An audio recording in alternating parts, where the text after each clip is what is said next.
Connaissez-vous le sixième sens? Rassurez-vous, je ne parle pas de voir des gens qui sont morts. Je parle de ce sens qui vous permet de savoir où se trouve votre main sans même la regarder et qui vous permettra, dans 2 minutes 45, de m'applaudir. Je parle du sens du mouvement et tous ces calculs effectués par notre cerveau sans que nous en soyons conscients. Et heureusement, car il serait assez embêtant de devoir utiliser le théorème de Pythagore à chacun de nos pas.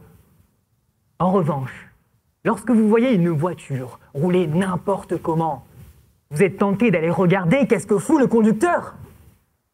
Eh bien, cette voiture, c'est notre corps, conduit par notre cerveau.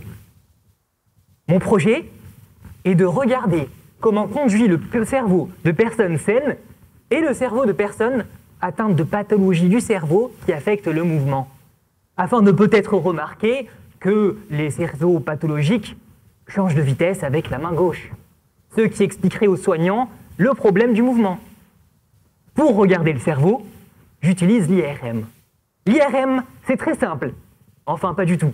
Mais on va le simplifier à travers une courte page de publicité. Découvrez une machine révolutionnaire. Allongez-vous à l'intérieur, effectuez un mouvement et nous observons quelle région du cerveau s'active grâce à l'IRM. Offre soumise à condition, car je régis selon votre assurance maladie.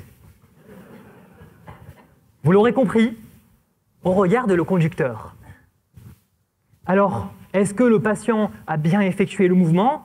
A-t-il tremblé ou a-t-il dansé la Macarena? Aucun moyen de le savoir. On ne regarde que le cerveau. Il faudrait regarder également le mouvement effectué dans l'IRM. Alors si c'est logique, pourquoi on ne le fait pas?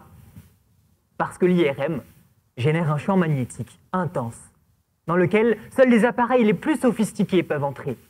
C'est pourquoi dans ma thèse, j'utilise des caméras de nouvelle génération qui captent le mouvement effectué dans l'IRM, pendant que l'IRM capte les activations cérébrales. Une fois que j'obtiens ces deux données simultanées, c'est là que commence le plus intéressant. Je connecte ces informations grâce aux mathématiques, qui sont mathématiques. Je donne ainsi aux soignants le pouvoir de voir des connexions qu'ils ne pouvaient pas voir. J'ai pu donc faire le lien entre la saccade du mouvement et l'activation d'une région du cerveau.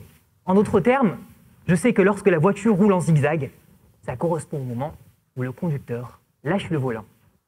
Et après un accident vasculaire cérébral, le mouvement est souvent saccadé. Ainsi, je donne aux soignants l'information. Je donne la vue au sens du soignant afin qu'il redonne du sens à la vie du patient.